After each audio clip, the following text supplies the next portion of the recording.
Less than 3 days had passed since the capture of Kyiv when Putin again began to rave about Istanbul. In response to the proposal of Ukraine and Europe to extend the Shashli Colorado truce for 30 days and to stop shooting from May 12, the dictator again decided to wag his mangy tail. At night, having packed all his little suitcases, the pale toadstool came out to the press and announced that he wanted to hold negotiations in Istanbul, or more precisely, to resume the talks that were interrupted in 2022. That is, to take as a basis those mythical agreements. And we propose to the Kyiv authorities to resume the negotiations that they themselves interrupted at the end of 2022. To resume direct negotiations. Moreover, I emphasize, without any preconditions, we propose to start without any delay already next Thursday, May 15th, in Istanbul, at the very same place where they were previously held and where they were interrupted. The Istanbul fits have already repeatedly come over the balding war criminal. Last year, he was shaking some piece of paper and lamenting that it was supposedly a draft agreement initialed by Ukraine, but Kyiv treacherously refused to fulfill it. Here is that document. It has been initialed by the Kyiv delegation. There is a signature on it.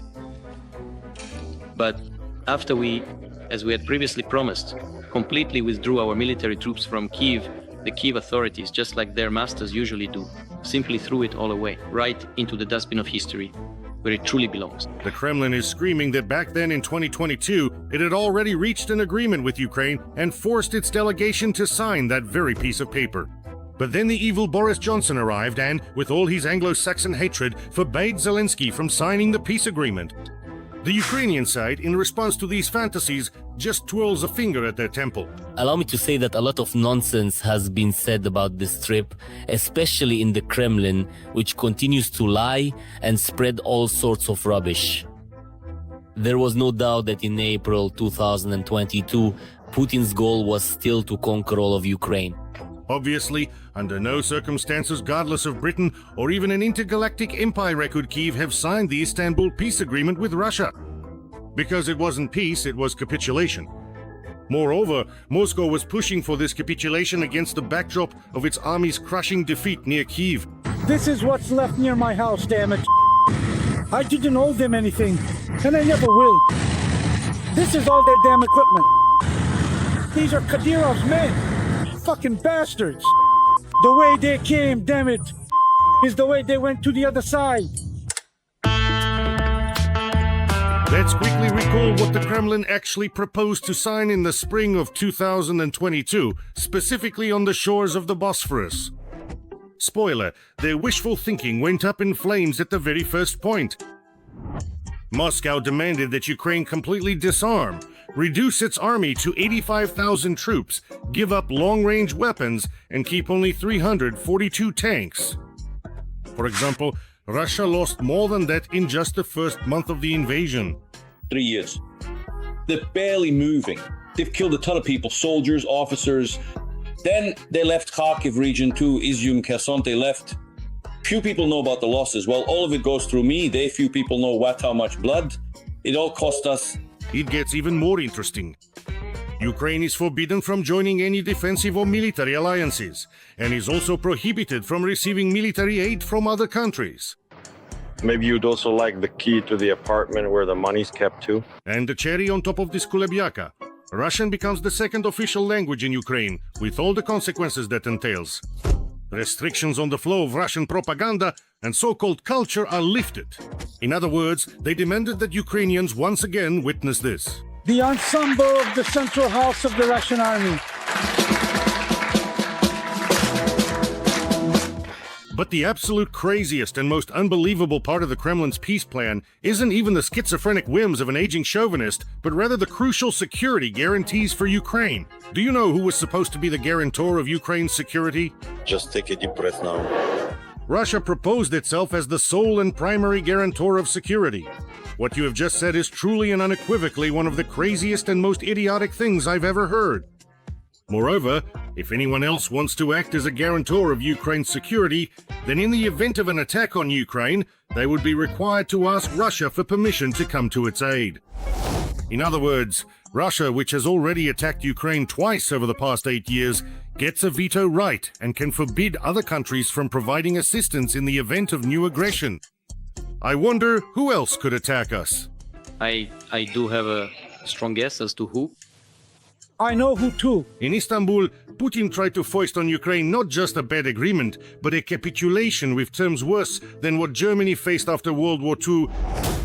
The entire so-called peace plan was created with a singular and explicit goal: to disarm Ukraine, to dissolve its army, to deprive it of its allies, and to prepare the ground for yet another impending attack. Oh, how convenient. Even though from the very beginning the terms looked almost impossible to fully fulfill, the Kremlin delegation tried to pretend that everything was going entirely according to schedule. According to plan. If there's one thing the racists are good at, it's pretending to be fools. The negotiations were indeed constructive. We have now received a comprehensive proposal from Ukraine for careful consideration, with a specific position clearly formulated for inclusion in the final agreement. Naturally, the Ukrainian delegation, even in Putin's wildest dreams, would never have agreed to sign such an agreement. Moreover, let's remember that at this moment the Russian Hostomel paratroopers had turned into Hostomel rotisserie chickens, and the orcs were chaotically fleeing from Kyiv.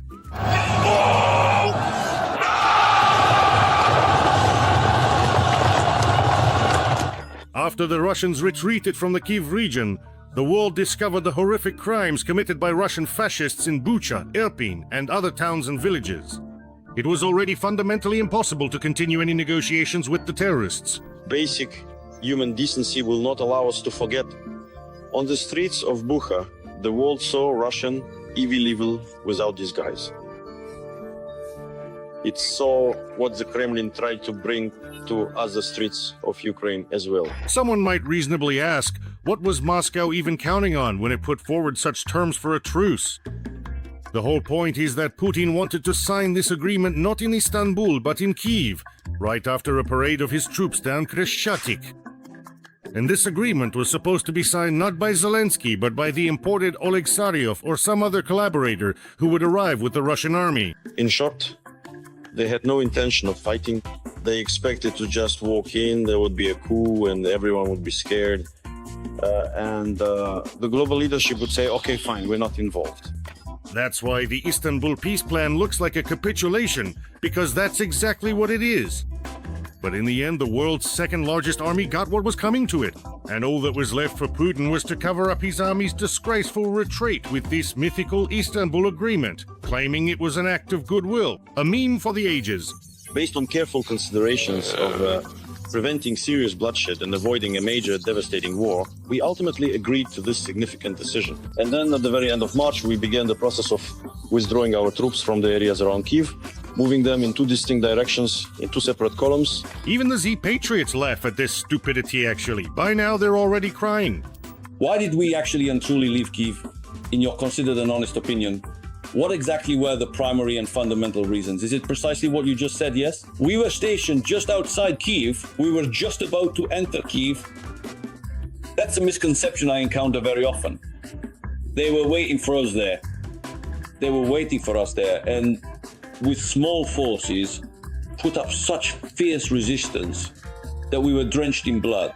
A very significant number of personnel withdrew, and not without some careful, well-considered coordination. It was unclear what was happening, where people were being thrown, dying, they were simply being hit, ground down, because it was a chaotic retreat. Proposals for a truce from the swamps have been coming regularly since 2022, right after the failed blitzkrieg.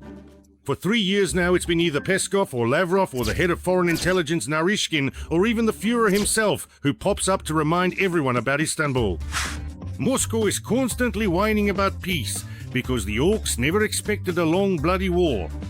They desperately need a break. It's clear that they didn't start plugging the gaps with North Korean cannon fodder for no reason. Putinomics is on the verge of collapse, and the ultra-patriots are already openly sharpening their knives for Putin. These guys, he's just an old man. He can't do anything. All he knows is how to bargain. They don't even try to hide it. We'll bargain with Trump. The word bargain, not defending interests, but bargaining. They're stirring the honey in the hive with a stick. The bees get angry and start stinging. That's what they did. I think it was a deliberate provocation. I've already said that everything that's been happening since 2014 is a deliberate act of sabotage against the Russian people. All this time, the Kremlin has tried to shift blame for the war onto Kyiv and onto Zelensky. Look, it's the Ukrainians who are bloodthirsty, refusing to accept they've been attacked. Putin constantly accused the president of Ukraine of personally forbidding any peace. But after the Ukrainian armed forces entered the Kursk region, Okurok himself forbade negotiations. But that's different. At this particular stage, given this significant adventure, we will absolutely not negotiate at all. But when the Kursk operation dragged on and they couldn't liberate their own territory in 2 days, despite Apti Alaudinov's best efforts to scare the Ukrainian armed forces with his masterful retreats, the Kremlin once again remembered the Istanbul negotiations.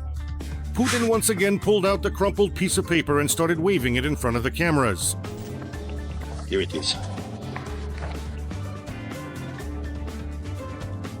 It exists. It's even called the Treaty on Permanent Neutrality, and Whenever Russia is cornered, it remembers the Istanbul negotiations. And now, after Ukraine, Europe and the US issued their ultimatum peace or hellish sanctions, Putin, as usual, started mumbling about those same Istanbul papers. It's still the same plan for Ukraine's capitulation. Moscow just needs a timeout to lick its wounds, rearm, restart its economy, and then go on the offensive again. I am deeply and truly convinced that Ukraine's future is only possible through, sad as it may be, to acknowledge de-Ukrainization, or if you prefer, a complete re-Russification. But something truly tells me that this time they'll be sent packing even further away with their so-called peace initiatives. Because Moscow's current and dire situation is even worse now than it was in the early spring of 2022. This is a critical point in time. At the current pace, I don't even want to say age.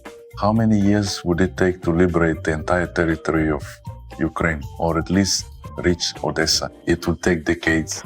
By the way, it's telling that the negotiations are taking place specifically in Turkey, even though it can hardly be called a neutral party. Ankara is a NATO member, supplies weapons to Ukraine, and recognizes its territorial integrity.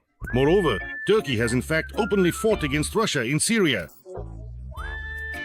Given the very active diplomatic efforts that Turkey has diligently undertaken over the past 3 full years, our country is indeed the ideal host for crucial negotiations that will very likely begin between Russia, Ukraine, and America.